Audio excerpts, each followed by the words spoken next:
Bismillahirrahmanirrahim. Assalamualaikum warahmatullahi wabarakatuh. Alhamdulillah wassalatu wassalamu ala Rasulillah wa ala alihi wa sahbihi wa mawalah wa la hawla wa la quwata illa billahi wa ba'du. Alhamdulillah, segala puja dan puji hanya milik Allah subhanahu wa ta'ala. Salawat dan juga salam kita hadiahkan pada Rasul kita Nabi besar Muhammad sallallahu alaihi wasallam. Untuk kajian tafsir mungkin kita tiadakan dulu karena kita akan menyongsong bulan Ramadan. Maka kajian yang tersisa sampai awal Ramadan kita fokuskan di pembahasan seputar Ramadan. Ma'asyiral muslimin yang dimuliakan Allah Azza wa Jalla, pembahasan malam ini kita akan membahas sejarah-sejarah dulu yang terjadi di bulan Ramadan. Baru kita masuk pada tema tentang keutamaan bulan Ramadan, kemudian masuk pada fikihnya dan begitu seterusnya. Ma'asyiral muslimin yang dimuliakan Allah subhanahu wa ta'ala, banyak peristiwa di bulan Ramadan itu di mana peristiwa-peristiwa ini merubah sejarah. Karena memang bulan Ramadan sendiri adalah sayyid daripada syuhur, pemimpinnya bulan-bulan. Tidak memperpanjang waktu, di antara peristiwa-peristiwa yang terjadi di bulan Ramadan,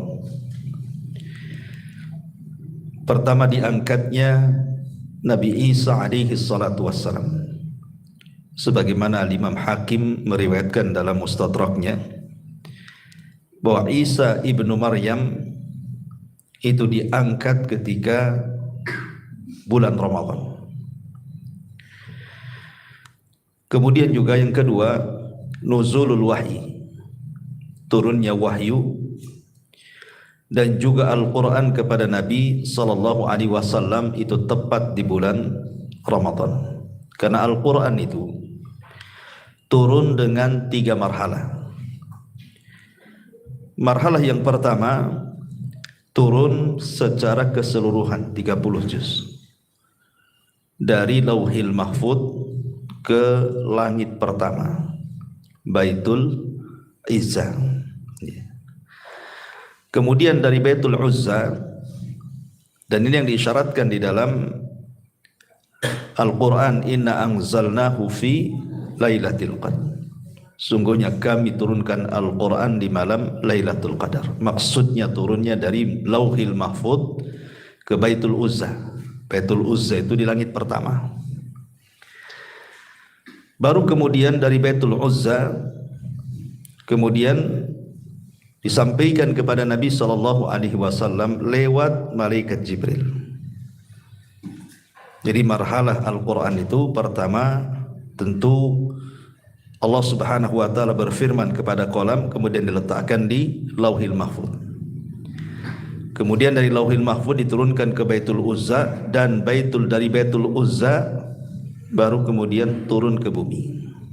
Bedanya adalah kalau dari Lauhil Mahfud ke Baitul Uzza itu memang 30 juz langsung. Tetapi turunnya kepada Nabi sallallahu alaihi wasallam tidak 30 juz, tetapi diangsur. Ayat turun, satu ayat turun gitu ya. Sampai 23 tahun baru rampung 30 juz. Kenapa demikian? Karena disesuaikan dengan peristiwa dan kejadian, dan untuk membedakan kitab-kitab langit sebelumnya. Kalau kitab-kitab langit sebelumnya seperti Taurat, Zabur dan Injil itu kan secara langsung diberikan kepada nabinya, dan sudah ada kitabnya, sudah ada catatannya gitu ya. Tapi kepada Nabi SAW tidak. Jadi kalau ada peristiwa turun satu ayat, ada peristiwa turun satu ayat ya. Lah ayat yang pertama kali turun adalah surah Iqra, surah Al-Alaq ayat 1 sampai 5. Itulah ketika Nabi sallallahu alaihi wasallam i'tikaf di Gua Hira. Disitulah ayat pertama kali turun adalah suratul Alaq 1 sampai 5. Kejadiannya di bulan Ramadan. Kapan di usia Nabi sallallahu alaihi wasallam ketika itu menginjak 40 tahun. Ini peristiwa kedua. Peristiwa ketiga adalah kematian pamannya Nabi sallallahu alaihi wasallam, Abi Thalib. Abi Thalib, ada yang mengatakan bahwa beliau meninggal saat bulan Ramadan setelah Amul Hazni. Setelah pengepungan orang-orang Quraisy kepada Bani Hashim. Selama 3 tahun kan terjadi pengepungan tuh, diboikot Bani Hashim itu. Lah ketika itu Abi Thalib yang menjamin Rasul, makanya seluruh kabilah Bani Hashim melindungi Nabi, yang mukminnya atau yang kafirnya. Karena kan sifatnya di zaman itu kan kabili, membela kabilah bukan membela agama gitu ya. Lah setelah 3 tahun pengepungan itu terjadi Amul Hazni, tahun kesedihan. Kenapa? Karena di tahun ini tepat di bulan Ramadan, 2 manusia yang dicintai Nabi sallallahu alaihi wasallam itu meninggal dunia. Pertama Abu Thalib, yang kedua Khadijah. Ya.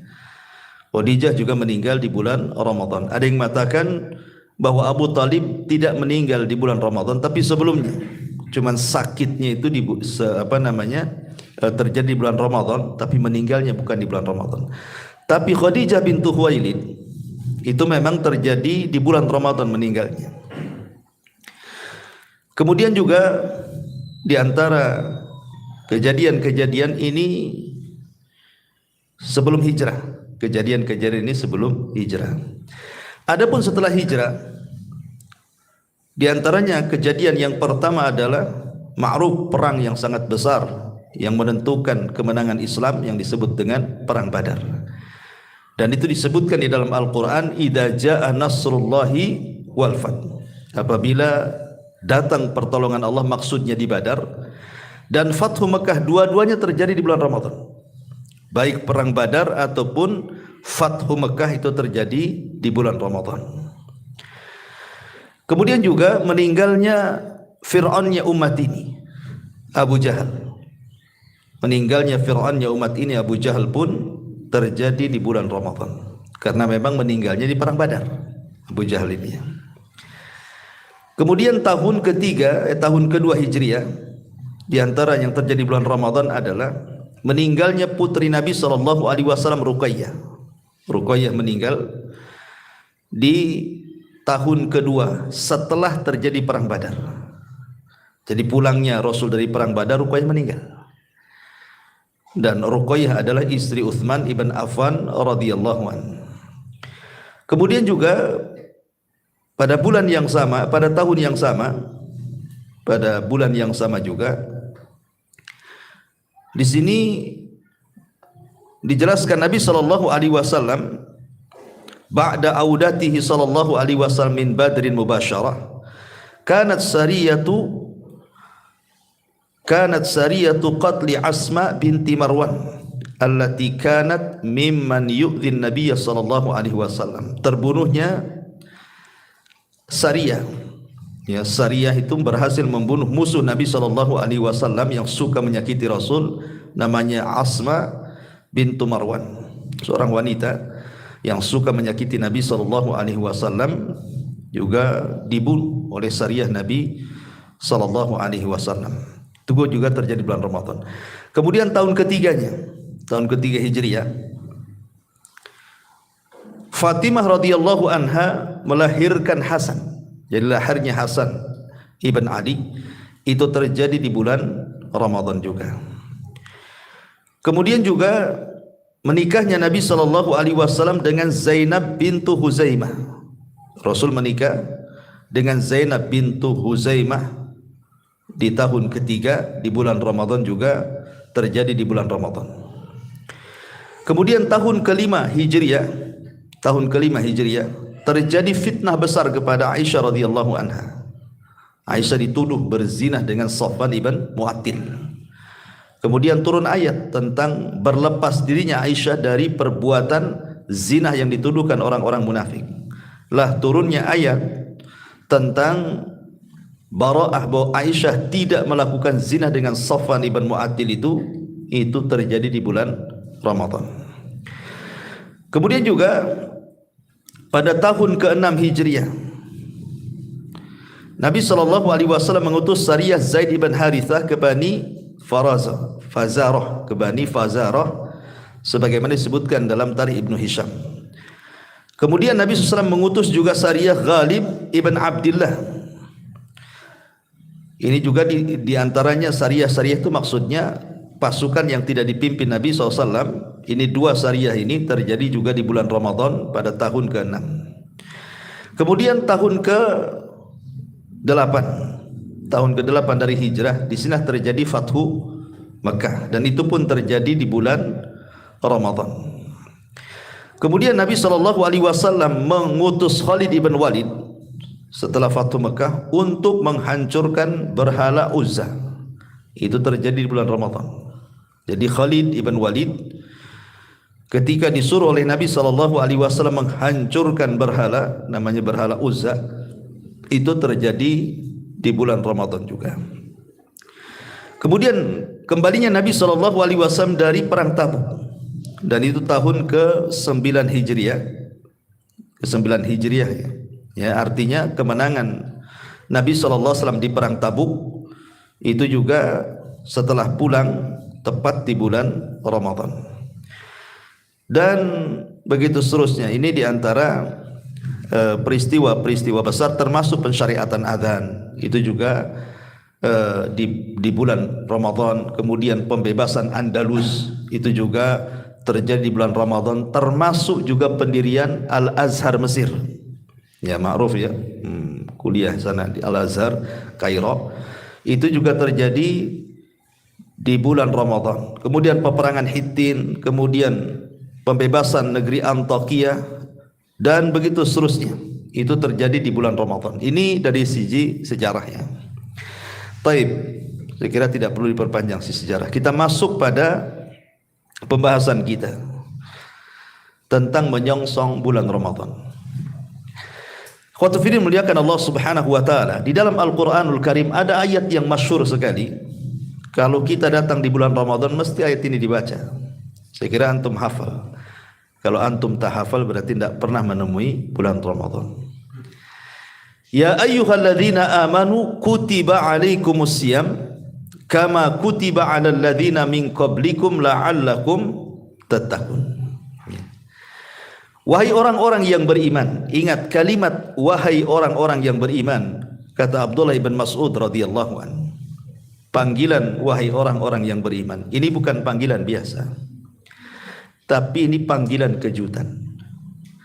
Karena biasanya setelah panggilan ya ayyuhalladzina amanu, boleh jadi Allah hendak memerintahkan sebuah perkara besar atau hendak melarang sebuah larangan besar. Dan inilah yang membedakan panggilan Mekah dengan panggilan Madinah.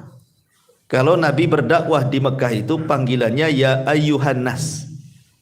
Di Quran kita sering mendapati ya ayyuhan nasu taqu rabbakumul ladzi khalaqakum min nafsi wahidah, kan itu. Banyak di Quran itu kalimat ya ayyuhan nas, wahai manusia. Kalimat wahai manusia dalam Al-Quran biasanya panggilan ini digunakan di Mekah. Periode Makkiyah namanya. Kenapa? Karena di Mekah itu umumnya tidak menjelaskan tentang hukum-hukum ibadah, menjelaskan tentang hukum-hukum tauhid. Makanya panggilannya umum, manusia, masuk mukmin, masuk kafir di situ. Tetapi panggilan orang-orang yang beriman khusus. Namanya aman, orang yang beriman. Berarti orang kafir enggak masuk di sini. Makanya panggilan orang-orang yang beriman ini biasanya kalau tidak larangan perintah, dan biasanya umumnya perintah tentang ibadah. Ya ayyuhalladzina amanu idza qumtum ilas shalah. Wahai orang-orang yang beriman, kalau kalian hendak salat, salat ibadah. Kan itu ya. Ya ayyuhalladzina amanu idza nudiya lis-salati mi yaumil jum'ah. Apabila dikumandangkan hari Jumat, salat juga kan, hukum-hukum kan, ibadah. Termasuk di sini juga. Ya ayyuhalladzina amanu kutiba alaikumusiyam. Di sini ada perintah puasa. Berarti panggilan ya ayyuhalladzina amanu itu umumnya biasanya perintah soal ibadah, gitu ya. Atau hendak melarang sebuah dosa yang tidak boleh dilanggar oleh kaum muslimin. Di sini Allah mengatakan kalimat kutiba. Kenapa Allah Subhanahu wa taala tidak mengatakan umpamanya dengan kalimat wajib, wajaba? Kenapa mesti kutiba? Atau kenapa tidak wujiba, diwajibkan? Sama-sama artinya, wujiba juga diartikan, kutiba juga diartikan diwajibkan. Jadi sama-sama secara arti sama. Ulama tafsir mengatakan bahasa kutiba kenapa digunakan untuk puasa dan tidak digunakan kepada syariat solat umpamanya kan. Kalau solat kan menggunakan wajib gitu ya, tidak kalimat kutiba. Karena biasanya ibadah yang dimulai dengan kalimat kutiba itu berat dilakukan. Seperti contohnya kutiba alikumul qital, diwajibkan kepada kalian perang. Perang itu berat, ya kan? Tidak semua orang bisa perang kan? Kalau tidak berani nggak bisa dia. Kalau orang pengecut itu berani di awal, dengar bom sudah takut pengen balik dia. Karena perlu keberanian. Lah puasa juga sama. Puasa itu ibadah yang berat. Karena perlu kesabaran masalahnya. Kalau sholat itu 5 menit rampung selesai. Tergantung ayat yang antum baca kan. Makin cepat atau makin pendek ayatnya makin cepat sholatnya kan. Antum baca 3 kul sebentar aja tuh. Dibandingkan dengan lam yakunil gitu ya. Itu yang an-naba itu agak lama tuh. Apalagi Al-Baqarah ya. Sholat itu bisa disetting. Waktunya itu bisa disetting, antum bisa dilamakan, bisa dicepatkan. Tapi puasa tidak bisa antum setting. Puasa itu sudah ada waktunya, ya terbit, mulai terbit fajar sampai tenggelam matahari. Tidak bisa antum setting jam itu. Saya percepatlah jamnya gitu ya, biar cepat jam 6 gitu kan. Atau dilobetkan atau dicepatkan jam, nggak bisa ya, karena sudah ditentukan waktunya. Dan itu berat puasa itu, karena banyak hal-hal yang harus dijauhi. Tidak boleh makan, tidak boleh minum, meninggalkan syahwat, macam-macam, ya kan? Makanya bahasa Quran menggunakan kalimat kutiba, menunjukkan beratnya ibadah puasa. Kemudian Allah mengatakan kutiba alaikumusiyam kama kutiba alal ladzina min qablikum, sebagaimana diwajibkan kepada umat sebelum kalian. Artinya bahwa puasa itu bukan ibadah kepada umat Islam saja. Sebelum umat Islam sudah diwajibkan puasa. Bahkan rukun Islam itu diwajibkan kepada umat sebelum Islam. Sudah ada rukun Islam itu kepada sebelum Islam, baik syahadatnya, sholatnya, puasanya, zakatnya, hajinya, semua ada di umat-umat sebelum Islam. Termasuk juga puasa. Cuman kan ada perbedaan tentu dari segi cara, ya. Sebagaimana Rasul mengatakan bahwa perbedaan puasa kita dengan puasa ahli kitab itu dimakan sahur. Artinya kan mereka puasa, kita juga puasa, cuman bedanya dimakan sahur gitu saja. Kita ada makan sahur, mereka tak ada makan sahur. Makanya nanti saya akan jelaskan tentang fadilah sahur itu yang luar biasa. Kenapa umat Islam itu sampai disyariatkan sahur? Salah satunya untuk menyelisihi orang-orang ahli kitab. Ya. Kutiba alaikumusiyam kama kutiba alal ladzina min qablikum la'allakum tattaqun. Tujuan puasa itu Allah Subhanahu wa taala akhiri dengan kalimat takwa.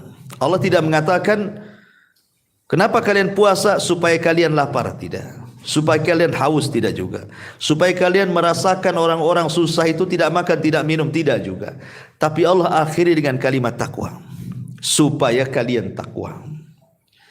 Takwa itu di mana? Takwa itu di hati. Kata Rasulullah SAW, at-taqwa hahuna. Takwa itu di sini.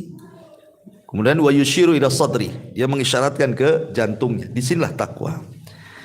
Berarti dari sini bahwa puasa itu bukan hanya sekedar mempuasakan badan, tapi ada yang lebih daripada itu, puasa hati. Ya, karena kalimatnya takwa di sini, dan takwa itu di hati. Berarti puasa itu ada 2 macam. Ada puasa hati, ada puasa badan.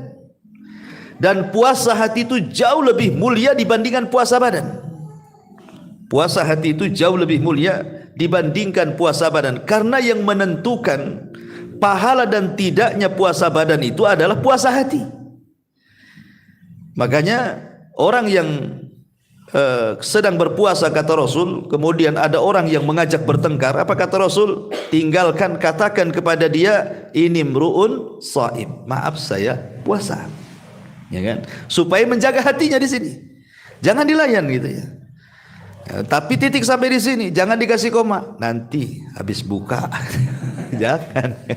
Itu masalah itu ya.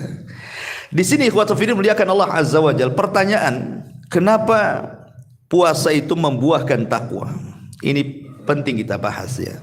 Ya, kenapa puasa itu bisa membuahkan takwa, itu kenapa ya?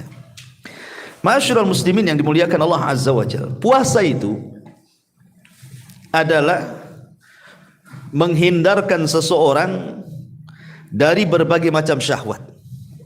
Jadi orang yang berpuasa itu kan tidak makan. Kita tahu bahwa syahwat itu yang menguasai manusia, pertama urusan makan minum. Urusan makan minum. Kemudian tidur. Kemudian mukhalathatun nas. Ngobrol dengan orang gitu ya, berkawan dengan orang, ya. Kemudian syahwat. Syahwat kemaluan. Ini syahwat, ya. Lah orang yang berpuasa itu jiwanya menguasai syahwat. Orang yang berpuasa itu jiwanya yang menguasai syahwat. Karena orang yang tidak berpuasa justru syahwatnya yang menguasai jiwa. Saya ulangi ya. Orang yang puasa hakikatnya puasa itulah yang menguasai syahwatnya. Jiwa dia itu menguasai syahwatnya. Karena orang yang berpuasa kan tidak makan, tidak minum. Berusaha dia tidak melakukan hal-hal yang bisa membatalkan puasa. Makanya jiwanya menguasai syahwat. Tapi orang yang tidak puasa itu syahwat yang menguasai dia. Makanya maunya itu makan, minum. Kalau tidak puasa itu ya jalan sana sini gitu ya, tidur. Itu orang nggak puasa tuh. Tapi orang puasa tidak. Lah karena orang yang berpuasa itu jiwanya yang menguasai syahwat itulah. Makanya kemudian lahirlah kalimat takwa. Karena begini ikhwan, coba perhatikan orang yang berpuasa. Syahwat yang pertama dia bisa tinggalkan, makan, minum. Tidak mungkin orang yang berpuasa itu makan, minum. Kalau orang berpuasa makan, minum nggak puasa lah kan itu ya. Ini yang kedua. Yang kedua tidur. Orang yang lapar itu biasanya susah tidur.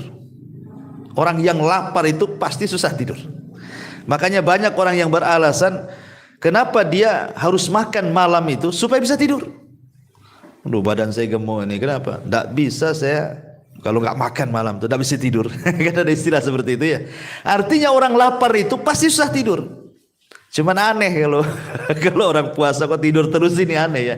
Biasanya kan orang lapar itu kan susah tidur gitu ya. Tapi ada orang yang lapar kok tidur terus gitu. Ya tak tahu saya, nggak paham ya kan. Nah, kemudian juga mukhalathatun nas, bergaul dengan manusia.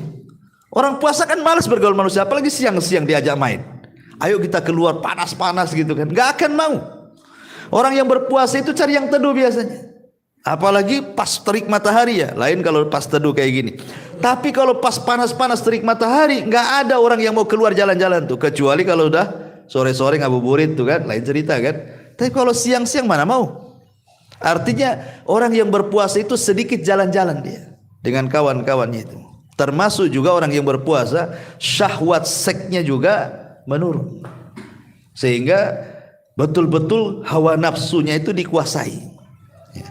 Karena begini ikhwan, musuh manusia itu di bulan Ramadan itu semua bisa dikalahkan di bulan Ramadan itu. Pertama musuh manusia apa? Syahwat. Yang kedua syubhat. Ya. Dari mana timbulnya syahwat? Dari hawa nafsu. Dari mana timbulnya syubhat? Dari setan. Dua-duanya bisa dikalahkan di bulan Ramadan. Dengan cara apa? Kalau dengan hawa nafsu jelas tadi dengan cara puasa kan. Puasa kita bisa mengalahkan hawa nafsu karena orang yang berpuasa itu jiwanya mengalahkan nafsunya. Karena dia tidak makan, tidak minum, tidak berhubungan seks dan begitu seterusnya. Ya. Adapun syaitan di bulan Ramadan diikat. Nabi SAW yang mengatakan, "Idza ja'akum Ramadan, futihat abwabul jannah wa ghuliqat abwabun niran wa suffidati syayatin." Apabila datang bulan Ramadan kata Rasul, maka dibuka pintu sorga, ditutup pintu neraka, diikat pula setan. Jadi geraknya setan itu sudah tidak leluasa di bulan Ramadan. Ditambah-tambah malamnya kita tarawih. Dan salat tarawih itu dibacakan Quran di situ. Waktunya kita harusnya tidur, tahu-tahu salat. Mau tidak mau kita salat. Ya kan? Dan di situ setelah tarawih kita juga tadarus kadang-kadang. Dan salah satu fungsi Al-Quran itu apa? Bisa mengusir setan. Makanya Rasul mengatakan siapa yang membaca surah Al-Baqarah di rumahnya bisa menghindarkan setan kan. Lari setan dari rumah kita. Jadi kalau seandainya siang dengan puasa kita bisa mengalahkan syahwat, kalau di malam hari dengan qiyamul lail dan qiraatul Quran kita bisa mengalahkan syaitan. Makanya musuh di bulan Ramadan itu dua-duanya bisa dikalahkan. Disitulah kenapa puasa itu melahirkan takwa. Ditambah-tambah kita tahu bahwa puasa itu terkandung 3 kesabaran. Puasa itu terkandung 3 kesabaran. Sabar ketika melaksanakan ketaatan, sabar ketika meninggalkan kemaksiatan, dan sabar kepada qada dan qadar Allah Azza wa Jalla. Tiga-tiganya ada di puasa. Pertama, sabar ketika melaksanakan ketaatan. Ya harus sabar puasa. Allah yang perintahkan puasa, ya sabarlah mulai terbit matahari sampai terbenam matahari. Kita sabar untuk melaksanakan puasa, jangan sampai dibatalkan. Kemudian yang kedua, sabar ketika meninggalkan kemaksiatan. Karena orang yang berpuasa tadi, dia tidak akan maksiat dengan Allah. Ketika Allah mengatakan jangan makan, dia tidak akan makan. Jangan minum, tidak akan minum. Jangan melakukan hubungan, tidak akan melakukan hubungan. Apalagi kemudian puasa sendiri kata Rasulullah sebagai junnah, benteng dia dengan neraka. Artinya orang yang berpuasa itu tidak mungkin maksiat. Tidak mungkin maksiat orang yang berpuasa. Dari sini ada kesabaran ketika menjauhi kemaksiatan kepada Allah Azza wa Jalla. Kemudian rasa lapar, rasa haus yang kita rasakan di bulan Ramadan itu bagian qada dan qadar Allah. Itu sudah takdir. Orang enggak makan ya lapar. Takdirnya kan begitu. Kalau orang enggak minum ya haus, itu sudah takdirnya seperti itu. Ya. Makanya harus sabar dengan takdir Allah itu. Makanya di sini kita katakan bahwa sedemikian indahnya puasa karena terkumpul kesabaran di dalamnya. Sabar ketika melaksanakan ketaatan, sabar ketika menjauhi kemaksiatan, sabar dengan qada dan qadar Allah Subhanahu wa taala. Makanya sebagian para ulama ketika mentafsirkan ayat wasta'inu bis-sabri was-shalah. Wasta'inu bis-sabri was-shalah. Mintalah pertolongan Allah dengan sabar dan juga dengan salat. Sebagian ulama mengatakan maksud sabar di sini artinya puasa. Ya, mintalah pertolongan kepada Allah dengan puasa gitu maksudnya, dan dengan salat. Ya. Kenapa ditafsirkan as-sabri di sini puasa? Karena puasa itu melahirkan sabar dan salat itu melahirkan syukur. Dan dua sifat ini yang paling banyak orang memasukkan ke surga. Sabar dan syukur. Bahkan dua sifat inilah yang menjadi penyebab kebahagiaan manusia, sebagaimana disebutkan oleh Syekh Muhammad bin Abdul Wahab dalam muqaddimah kitab Qawaidul Arba.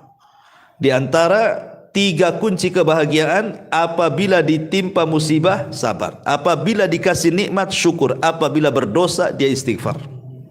Jadi 2 kunci kebahagiaan, salah satunya sabar dan syukur. Sabar terlahir dari puasa dan syukur terlahir dari solat. Makanya ketika Nabi SAW solat malam, kemudian kakinya sampai pecah-pecah tuh, Aisyah kan bertanya, sudahlah Rasul, cukupkan saja yang wajib-wajib, katanya kan. Tidak usahlah kemudian, kau ini sudah sepuh, sudah tua, lihat kakimu pecah-pecah gitu ya. Maksudnya Aisyah radhiyallahu anha itu pengen Rasul memperbanyak istirahat karena sudah tua.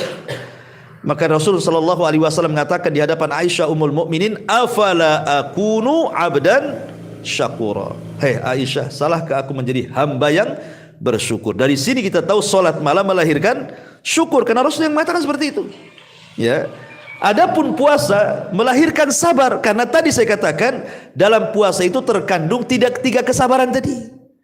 Ya, sabar ketika melaksanakan ketaatan, sabar ketika menjauhi kemaksiatan, dan sabar dengan takdir Allah dan qadanya. Makanya puasa terlahirlah kalimat sabar. Dan dari sini kita tahu bahwa puasa adalah ibadah satu-satunya seorang hamba imtithalu awamirillah. Paling cepat seorang hamba melaksanakan perintah Allah itu hanya ada di puasa. Ya. Ditambah-tambah puasa ini adalah satu-satunya ibadah dari ibadah-ibadah yang lain yang memungkinkan ikhlas. Kalau solat kan nampak gerakannya, solat kan nampak takbiratul ihramnya nampak kan, rukunya nampak, bacaan Qur'annya kedengaran, Keindahan baca Qur'annya pun terdengar. Dari takbir sampai salam nampak solat itu. Zakat nenteng harta nampak. Haji apalagi sebelum haji sudah kenduri. Makin nampak lagi kan gitu ya. Karena ada kendurinya biasanya ya. Belum lagi nanti di pesawat selfie lagi. Nanti sampai di Jeddah selfie lagi. Lempar jumroh minta diselfikan sambil lempar gitu ya. Jadi nampak, tapi puasa kalau tidak bicara Anda sedang berpuasa orang tidak tahu. Pamannya puasa Senin Kamis nih. Hari Senin atau hari Kamis. Antum berdua, yang satu puasa, yang satu tidak. Kalau yang satu tidak ngomong saya sedang berpuasa, tidak tahu kawan sedang berpuasa. Dari mana tahunya bahwa dia sedang berpuasa? Oh Ustaz, karena banyak meludah. Bisa saja sariawan. Ya kan? Oh mungkin itu agak pucat. Ya mungkin lagi sakit. Nggak bisa. Apa tanda-tanda orang puasa coba apa? Nggak ada. Lah karena tidak ada tanda-tanda orang yang berpuasa menunjukkan satu-satunya ibadah yang paling ikhlas itu ibadah puasa. Asal jangan ngomong saja. Kalau sudah ngomong ya lain ceritanya. Ya, afwan saya puasa itu udah tahu orang. Tapi kalau kita diam saja mana ada yang tahu? Nggak ada yang tahu. Sampai ada seorang ulama tuh. Dia 40 tahun puasa, keluarganya nggak tahu. Dia kerja di pasar ulama ini. Jadi kalau dia pagi keluarganya membuatkan sarapan, tidak dimakan di rumah, alasannya dimakan di pasar. Kemudian sampai di pasar di tengah jalan disedekahkan tuh makanannya. Kemudian dia pulang sore waktu maghrib barulah dia makan. Selama 40 tahun keluarganya nggak tahu kalau dia puasa. Coba bayangkan. Ya karena puasa itu satu-satu ibadah yang memungkinkan orang itu untuk ikhlas gitu maksudnya. Makanya kenapa kemudian puasa ini melahirkan ketakwaan tadi. Melahirkan ketakwaan karena yang memungkinkan tadi karena ada keikhlasan. Ya. Ini diantara bicara tentang puasa. Ya. Taib ma'asyiral muslimin yang dimuliakan Allah Azza wa Jalla. Adapun keistimewaan puasa itu sendiri dijelaskan di beberapa riwayat. Pertama, hadis qudsi yang dikeluarkan Imam Bukhari, Nabi SAW mengatakan as-sawmu li wa ana azzibihi. Puasa itu untukku dan aku yang akan membalasnya. Saya kasih gambaran begini. Kenapa puasa itu disembunyikan pahalanya? Sampai-sampai Rasul mengatakan puasa itu milikku. Kalau yang lain milik kalian, solat milik kalian, puasa milik kalian. Karena nominalnya sudah jelas pahalanya. Karena ada pahala itu yang satu pahala 10 kali lipat pahalanya. Ada yang satu amalan itu dapat 10 pahala. Ada yang satu amalan dapat 700 kali lipat pahala, gitu ya. Kan banyak, ada yang sampai 20 pahala, macam-macam lah. Jadi rata-rata ibadah itu nominal pahalanya sudah ditentukan oleh Allah. Kecuali puasa, kata Rasul. Puasa itu tidak ada penentuan nominalnya. Berapa-berapanya kita tidak tahu puasa itu. Hanya Allah yang tahu. Lah karena puasa itu hanya Allah yang tahu, berarti menunjukkan besarnya pahala orang yang berpuasa. Dari mana kita tahu besarnya pahala yang berpuasa? Karena inti daripada ibadah puasa itu sabar. Dan Allah mengatakan dalam Al-Quran, innama yuwaffas sabiruna ajrahum bighairi hisab. Allah cukupkan pahala orang yang sabar itu tanpa batas. Artinya puasa, pahala orang yang berpuasa itu tanpa batas. Saya logikan begini. Nanti pada hari kiamat, ketika manusia berhasil melintasi titian Siratal Mustaqim. Manusia ini sudah melewati titian Siratal Mustaqim. Kan tidak ada yang melintasi seperti kilat atau sudah sampai di ujung gitu ya. Ada yang seperti kuda balap, ada yang seperti lari kencang, macam-macam. Ada yang jatuh ke jahanam gitu. Tetapi di ujung titian itu, di situ ada namanya kontoro. Kontoro itu padang yang sangat luas sekali. Disitulah manusia terhenti. Padahal depannya pintu sorga. Disitulah terjadi yang disebut dengan muflis, kebangkrutan umat Islam. Kenapa? Karena di satu sisi membawa pahala, di sisi lain membawa dosa. Di situ terjadi barter pahala dan dosa. Dulu kau mendolimi saya. Mana pahalamu? Akhirnya diambil pahalanya. Ketika sudah tidak ada pahala lagi, datang juga orang yang mendoliminya dan mengatakan, mana pahalamu? Kau juga mendolimi aku. Kata dia, aku tidak punya pahala lagi. Sudah habis. Oke, nggak apa-apa. Aku punya dosa, ambil dosaku kepadamu. Ini kan bangkrut namanya kan. Sudah habis pahalanya, nanggung pula dosa orang. Kalau dalam bahasa berbisnis itu modalnya habis, utang pula numpuk gitu maksudnya. Ya. Maka orang seperti ini sebenarnya harusnya sudah nggak ada lagi pahala yang diperjuangkan untuk masuk ke dalam surga. Otomatis dia harus balik lagi kan ke jahanam.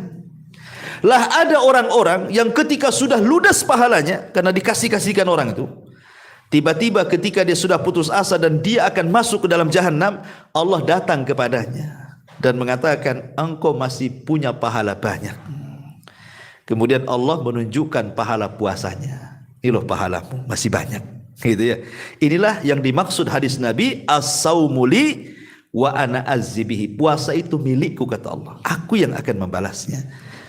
Ya, jadi puasa itu penolong jadinya kan, yang harusnya dia masuk jahanam tidak jadi. Karena ada pahala yang tersembunyi dari puasa. Makanya dari sini Nabi SAW bahwa puasa itu adalah syafaat bagi para pelakunya. Salah satu fungsi daripada puasa itu sebagai syafaat, dia penolong. Saat dia sudah tidak punya pahala lagi, rupanya Allah datang dengan pahala puasa, itulah yang akan jadi syafaat dia. Sehingga tak jadi masuk neraka, Allah masukkan ke dalam surga dari pintu khusus yang disebut dengan Rayyan. Pintunya orang-orang yang berpuasa. Ini satu riwayat. Kemudian riwayat yang kedua tentang puasa. Hadis dari yang dikeluarkan Imam Muslim, Nabi SAW mengatakan, as-salawatul khamsu wal jum'atu ilal jum'ati wa ramadhanu ila ramadhan mukaffiratum ma bainahunna idza istunibatil kabair. Salat 5 waktu, maksudnya dari duhur asar ke maghrib, maghrib ke isya, isya ke subuh, subuh lagi ke zuhur gitu ya. Atau dari Jumat ke Jumat berikutnya, atau Ramadan dari Ramadan berikutnya. Jadi kalau Ramadan tahun kemarin betul-betul kita berpuasa, kemudian Ramadan tahun ini kita pun betul-betul puasa, ini 1 tahun antara 2 Ramadan ini, maka ini bisa menggugurkan dosa-dosa kita selama kita berusaha menjauhi dosa besar. Selama kita masih berusaha menjauhi dosa besar. Dari sini kita tahu bahwa kebanyakan amalan bulan Ramadan, kebanyakannya hampir amalan-amalan pokok di bulan Ramadan itu intinya menggugurkan dosa. Sebutkan amalan inti Ramadan, puasa, taraweh, gitu kan, malam Lailatul Qadar. Kan ini inti daripada Ramadan kan, puasa, taraweh, Lailatul Qadar. Ya. Nabi SAW mengatakan di 3 riwayat, man shoma Ramadanan, wa fi riwayatin man qama Ramadanan, wa fi riwayatin man qama Lailatul Qadrin imanan wahtisaban ghufira lahu ma taqaddama min dhanbi. Barang siapa yang berpuasa di bulan Ramadan, dalam riwayat barang siapa yang sholat tarawih di bulan Ramadan, barang siapa yang dalam riwayat menghidupkan malam Lailatul Qadar penuh iman dan mengharap pahala Allah, maka Allah akan ampuni dosa-dosanya. Makanya kenapa Ramadan disebut Ramadan? Ramadan itu diambil dari 3 huruf, ra mim dot. Ramadan, ya. Dan Ramadan itu diambil dari ra mim dot, ramdo. Ramdo itu artinya membakar. Ramadan itu artinya pembakaran, ya. Apa yang dibakar? Selain memang Ramadan itu kan musim panas kalau di sana. Kalau di sana kan Ramadan musim panas gitu ya. Yang dimaksud Ramadan secara istilah artinya karena dia membakar dosa-dosa anak Adam. Jadi disebut Ramadan itu karena bulan itu bulan pembakaran dosa. Kenapa disebut pembakaran dosa? Karena ibadah-ibadah vital di bulan Ramadan itu semua manfaatnya menggugurkan dosa. Seperti tadi yang riwayat yang saya sebutkan kan, siapa yang berpuasa, siapa yang sholat malam, siapa yang menghidupkan Lailatul Qadar, penuh iman dan mengharap pahala Allah, Allah ampuni dosa-dosanya. Makanya celaka dan binasa orang yang masuk Ramadan, keluar Ramadan, 1 dosa pun tidak diampuni. Itu masalah. Sebagaimana Rasul pernah naik ke atas mimbar, ya, kemudian amin, naik lagi, amin, naik lagi, amin. Kemudian Rasul berceramah. Kemudian turun dari mimbar setelah berceramah, sahabat kemudian heran dengan aminnya Rasul ketika di awal naik mimbar. Sahabat mengatakan, alama amanta ya Rasulullah. Rasul kok tadi mengaminkan apa gitu ya? Kami tak dengar doa. Asik kok amin, amin, amin. Amin kan harus doa kan gitu. Amin berarti ada doa yang dibaca Nabi. Sahabat tak dengar. Makanya sahabat mengatakan, Rasul kok doa apa tadi? Kok naik atas mimbar kok amin 3 kali?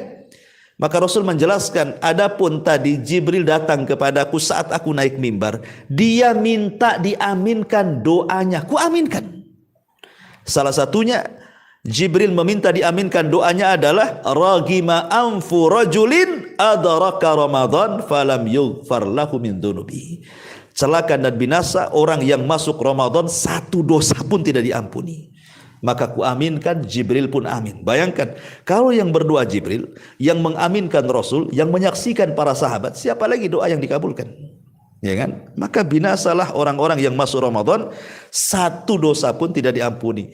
Padahal Ramadan itu disebut Ramadan karena pembakaran dosa, kan itu ya. Itu inti daripada Ramadan. Ya. Ma'asyiral muslimin yang dimuliakan Allah Subhanahu wa taala. Kemudian juga hadis yang ketiga soal puasa. Nabi SAW mengatakan, man fattara sa'iman kana lahu mithlu ajrihi ghaira annahu la yanqusu min ajri sa'imi syai'un. Barang siapa yang memberi makan orang yang berpuasa. Fattar itu artinya menjadikan dia berbuka dengan makanan kita. Dari sini kita tahu bahwa tidak mesti kenyang. Yang penting dia mau membukakan puasanya dengan iftar yang kita kasih. Walaupun hanya separuh kurma. Yang penting gara-gara separuh kurma kita dia batal puasanya, gitu maksudnya. Makanya penting orang-orang yang memberi iftar ke orang-orang yang sedang berpuasa ke masjid atau kemana gitu ya. Kalau bisa itu jangan yang biasa. Nanti nggak dilirik. Ya, goreng bakwan. Atau mungkin aqua gelas. Itu udah biasa aqua gelas itu kan. Kalau bisa itu ya cari ya kasih warna-warni kan. Orang yang puasa kan berkilo-kilo tuh matanya tuh. Mana-mana. Jadi kalau bisa ngasih orang yang berpuasa itu, kalau sekarang kan banyak orang ngasih iftar itu. Jadi kita harus cerdas tuh. Ya, kalau bisa minuman kita dulu, makanan kita dulu yang diri. Gimana caranya? Nah, kasih warna-warni, kasih apa gitu kan? Kasih yang seger-seger yang kalau orang berpuasa terbayang-bayang kapan azan itu. Ini nengok makanan kita maksudnya. Karena kalau seandainya makanan kita yang pertama kali dia batal dengan itu, masuk dalam hadis ini. Man fattara sa'iman, siapa yang menjadikan orang berbuka karena makanan kita atau minuman kita, apa pahalanya? Maka dia dapat pahala orang yang berpuasa tanpa mengurangi pahala dia sedikit pun. Seolah-olah kita puasa 2 kali. Itu kalau 1 orang kita kasih makan. Kalau 100 orang antum berhasil membuat mereka berbuka gara-gara makanan antum, berarti antum seolah-olah puasa 100 kali. Makanya sering-seringlah ngundang ke rumah. Kalau ngundang ke rumah nggak ada makanan orang itu biasanya, iya kan? Makanan dia aja lah. Nggak mungkin tetangga nitip kan itu, kecuali antum woro-woro kan itu ya. Kalau ngundang di rumah mau tidak mau makanan antum yang dimakan itu. Ya undang aja 100 orang. Ramadan aja nggak sampai 100 hari kok, 30 hari kan itu. Antum bisa sampai 100 hari tuh puasa itu. Masya Allah luar biasa. Makanya kenapa puasa ini luar biasa amalan. Hanya ngasih makan saja itu sudah bisa mendapatkan pahala orang itu. Ini juga diantara keutamanya. Kemudian juga hadis berikutnya tentang puasa. Nabi SAW mengatakan dalam hadis yang sangat masyhur dikeluarkan Imam Muslim dari hadis Abi Hurairah, lis-shaimi farhatun inda fitri wa farhatun inda liqa'i rabbi. Bagi orang yang berpuasa itu ada 2 kebahagiaan. Kebahagiaan saat berbuka dan kebahagiaan kelak apabila berjumpa dengan Rabbnya. Sebagian para ulama mengatakan, kenapa orang yang berpuasa itu ada kebahagiaan saat berbuka? Karena di situ ada doa yang tidak akan ditolak. Itu menjelang berbuka. Kira-kira mungkin ya 10 menit atau 5 menit menjelang berbuka. Disitulah waktu yang sangat mustajab.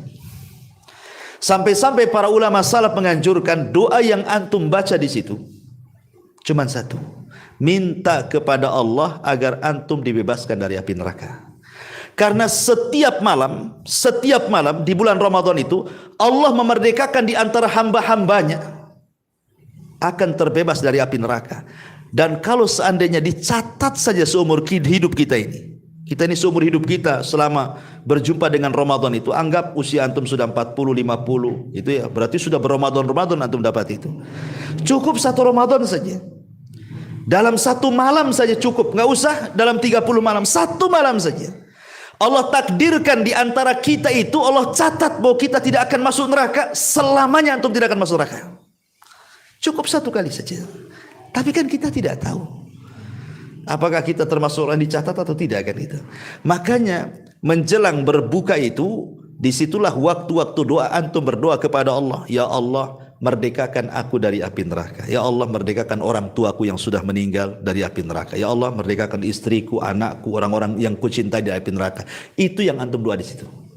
Kalimat itu saja. Minta kepada Allah saat menjelang berbuka. Ya Allah, merdekakan kami, maksudnya saya, istri, anak, orang tua dari api neraka. Disitulah kenapa ada kebahagiaan saat berbuka. Dan ini dilalaikan manusia. Jarang sih, apalagi orang ngabuburit, mana ingat doa ini. Apalagi sudah ingatnya pasar kaget. Kadang-kadang maghrib di jalan tuh, kan itu ya. Nggak ingat itu. Yang ingatnya kapan azan, bukan berdoa.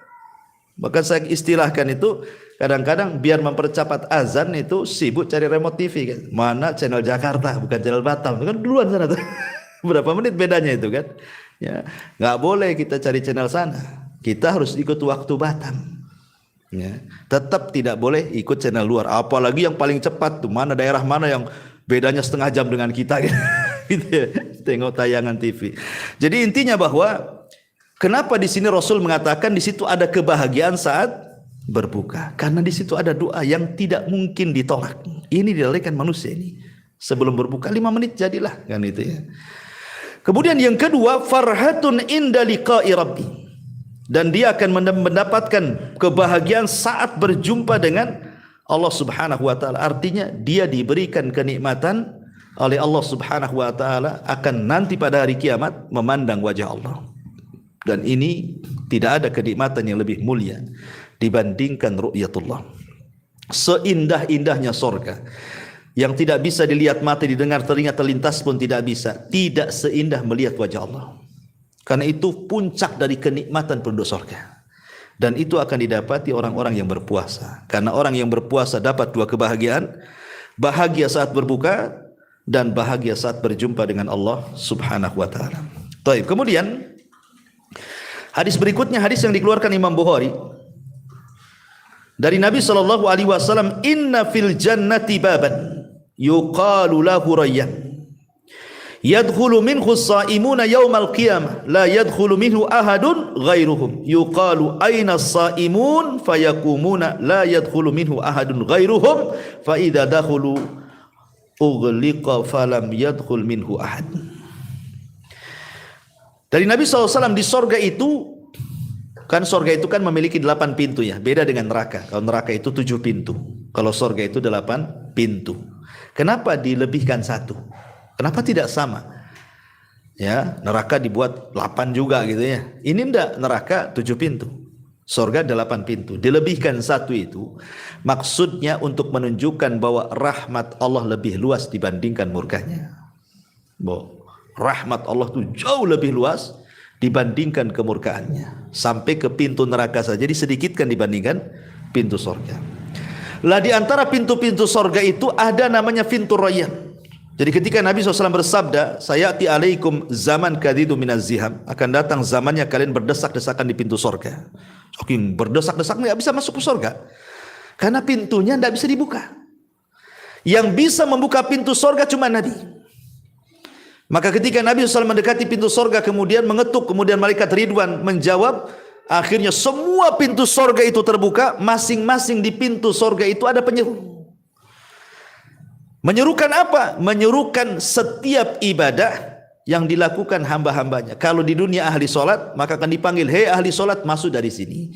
Hei ahli zakat, masuk dari sini. Hei ahli jihad, masuk dari sini. Hei kamu yang ahli puasa di dunia, masuk dari sini pintu rayyan. Ya. Kenapa dibeda-bedakan pintu-pintu sorga itu coba? Karena manusia itu tidak sama semangat ibadahnya. Ada orang semangat dia puasa sunnah, tak semangat pula di sedekah. Kan itu ya. Ada kalau sedekah masya Allah tidak pelit dia, nyah-nyoh gitu ya. Tapi sholat sunnah kurang pula dia. Ya. Tapi kalau sholat sunnah ada juga luar biasa rajin dia sholat sunnah. Giliran puasa tak bisa lapar dia. Gitu ya. Jadi ada orang itu diutamakan masing-masing. Diutamakan masing-masing. Ya, dan memang begitu watak manusia. Makanya Imam Malik suatu ketika pernah dapat surat. Imam Malik kan tidak terkenal ibadahnya. Dia hanya dikenal kealiman ilmu hadisnya sehingga dia ma'ruf gitu riwayat-riwayatnya kan. Banyak orang belajar. Tapi urusan ibadah sunnah kurang Imam Malik itu. Akhirnya adalah yang kononnya mau menasihati Imam Malik, seorang abid, saya lupa namanya, ahli ibadah, ingin menasihati Imam Malik dan mengatakan, wah Imam, seandainya, kata dia, kalau engkau bisa menjamakan antara ilmu dan ibadah, tentu engkau menjadi imam yang sempurna. Dia sok menasihati Imam Malik gitu ya. Ya, karena Imam Malik tidak dikenal ibadah sunnahnya. Ya, dia hanya ngajar gitu saja. Ya. Jadi balas Imam Malik. Dia mengatakan bahwa Allah itu sudah membagi-bagi amal sebagaimana Allah membagi-bagi rizki. Ya, rizki itu ada yang kerja keras sedikit gajinya, ya kan? Ada yang diam saja, tahu-tahu ya, punya pajero gitu ya, punya tanah di mana gitu, punya wah, enak kerja, rekeningnya gendut gitu kan. Ya, jadi ada amal itu juga sama seperti itu. Allah sudah lebihkan masing-masing orang itu dari amalan sebagaimana Allah sudah bagi-bagi rizki masing-masing. Ya, mungkin engkau dilebihkan dari bab itu, kau dilebihkan sholat malam, baca Quran dari ibadah-ibadah. Tapi aku dilebihkan di sini, kata Imam Malik. Tapi aku yakin, kata Imam Malik, apa yang kulakukan jauh lebih baik dibandingkan apa yang anda lakukan. Kenapa Imam Malik ngomong begitu? Karena orang alim itu lebih utama dibandingkan ahli ibadah. Kan itu ya. Nabi SAW mengatakan fadlul alim alal abid kafadlil qamari ala sairil kawakib. Keutamaan orang alim itu jauh sekali, nggak ada apa-apanya dibandingkan ahli ibadah. Ibarat 1 bulan purnama di antara berseraknya bintang-bintang di langit. Berseraknya bintang-bintang di langit itu ribuan bintang, tapi tidak bisa menyinari bumi. Tapi 1 bulan bisa pula dia menyirami bumi. Nah, itulah makanya Imam Malik ingin menasihati, ya. Orang itu sudah diberikan masing-masing kemampuan. Mungkin engkau disitulah ahlinya, aku di sini, kata Imam Malik gitu ya. Tapi aku yakin apa yang aku lakukan jauh lebih baik. Tapi aku tidak akan mencela kamu. Dan kita masing-masing meminta kepada Allah agar sama-sama mendapatkan ridhonya. Dari sini kita tidak boleh meremehkan ibadah orang. Pemanya saya lagi ngisi hari Kamis gitu ya. Jamaahnya lagi puasa Kamis. Saya pula tak puasa. Haus lagi ceramah kan, ambil minum, di belakangnya letup, Ustadz gue nggak puasa Kamis kan, kayak gitu ya. Nggak tahu bahwa saya berceramah itu lebih mulia daripada antum puasa Senin Kamis. Gitu maksudnya. Itulah perkataan Imam Malik begitu ya. Karena orang alim itu ketika mengajarkan ilmunya manfaat untuk dirinya dan orang lain. Lah antum puasa itu hanya untuk antum saja kan manfaatnya. Apa untuk orang lain? Tidak, manfaatnya untuk antum saja. Makanya ada kaidah para ulama, ibadah yang sifatnya mutaaddi bermanfaat untuk orang lain itu jauh lebih baik dibandingkan ibadah yang manfaatnya kembali kepada diri sendiri. Ya, itu kesimpulannya. Maka jangan pernah meremehkan ibadah orang. Intinya seperti itu. Taib, ya. Kita kembali di sini. Jadi di sorga itu ada pintu-pintu sorga. Lah ada namanya pintu Rayyan. Seluruh orang-orang puasa pada hari kiamat masuk dari pintu itu. Dan apabila semua ahli-ahli puasa masuk dari pintu itu, maka pintu akan ditutup dan tidak akan dibuka selamanya. Kecuali orang-orang yang berpuasa. Ini keutamaan. Bahwa ibadah puasa ibadah mulia sampai ada pintu disendirikan untuk orang-orang yang berpuasa. Kemudian hadis berikutnya, Nabi SAW juga mengatakan, idza qatala ahadun, apabila seseorang hendak mengajak bertengkar, ya ngajak macam-macam dengan kita ya. Kata Rasul, falyakul inimruun shaim, katakan oleh kalian, maaf saya lagi puasa. Maaf saya lagi puasa. Ini adab ya. Siapapun kalau lagi puasa, makanya ini bahayanya medsos di bulan Ramadan ini kan. Kadang-kadang kita baca grup ngomong apa tersinggung pula kita di situ ya. Nah, maka kalau kita mamanya SMS ada hal-hal yang ya mungkin menyakitkan hati, balas saja saya puasa, dah antum blokir dulu. Maaf, selama Ramadan saya blokir Anda katanya. Kan enak gitu ya. Ya. Supaya hati kita terjaga, karena bagaimanapun inti dari puasa itu saya katakan puasa hati. Puasa hati. Percuma orang itu menahan lapar, menahan dahaga, tapi kalau seandainya hatinya tidak bisa dijaga, karena hati itulah yang menggerakkan badan. Kalau kata hati jangan memandang yang haram, mata akan nunduk kepada hati. Ya, saya tidak akan memandang yang haram. Kalau kata hati, telinga jangan mendengar yang haram, telinga pun akan nurut. Ya, saya tidak akan mendengar yang haram. Kalau kata hati, kaki jangan melangkah ke tempat yang haram, dia tidak akan melangkah. Jadi yang menentukan maksiat-maksiat di bulan Ramadan itu adalah hati. Dari sini, ya, kata para ulama, ketika Nabi SAW mengatakan betapa banyak orang-orang yang berpuasa itu, kata Rasulullah SAW, kam min sa'imin laisa lahul jaza illal ju'i wal atas. Berapa banyak orang yang berpuasa itu tidak diganjar, sama sekali tidak dapat pahala, dia hanya merasakan lapar dan dahaga saja. Kenapa? Karena yang berpuasa hanya badannya saja. Ya. Kenapa Rasul sampai ngomong begitu itu? Kebanyakan orang yang berpuasa terkadang tidak dapat apa-apa kecuali rasa lapar dan dahaga. Kenapa? Karena yang berpuasa badannya saja, tapi hatinya tidak berpuasa. Makanya mempuasakan hati itu sangat penting sekali. Nampaknya masih hujan deras. Nggak dengar nih. Lanjut. Nggak dengar ya. Terus aja ya. Iya. Ya, insyaallah kita lanjutkan minggu depan, karena pembahasan juga masih lama ya. Ini baru cerita puasa saja ya. Ramadan itu kan banyak amalan-amalan. InsyaAllah kita lanjutkan minggu depan, karena kondisi hujan juga agak dengar. Mudah-mudahan ada manfaatnya. Subhanallah bihamdika, asyhadu an la ilaha illa anta astaghfiruka wa atubu ilaik. Wallahu ta'ala a'lam. Assalamualaikum warahmatullahi wabarakatuh.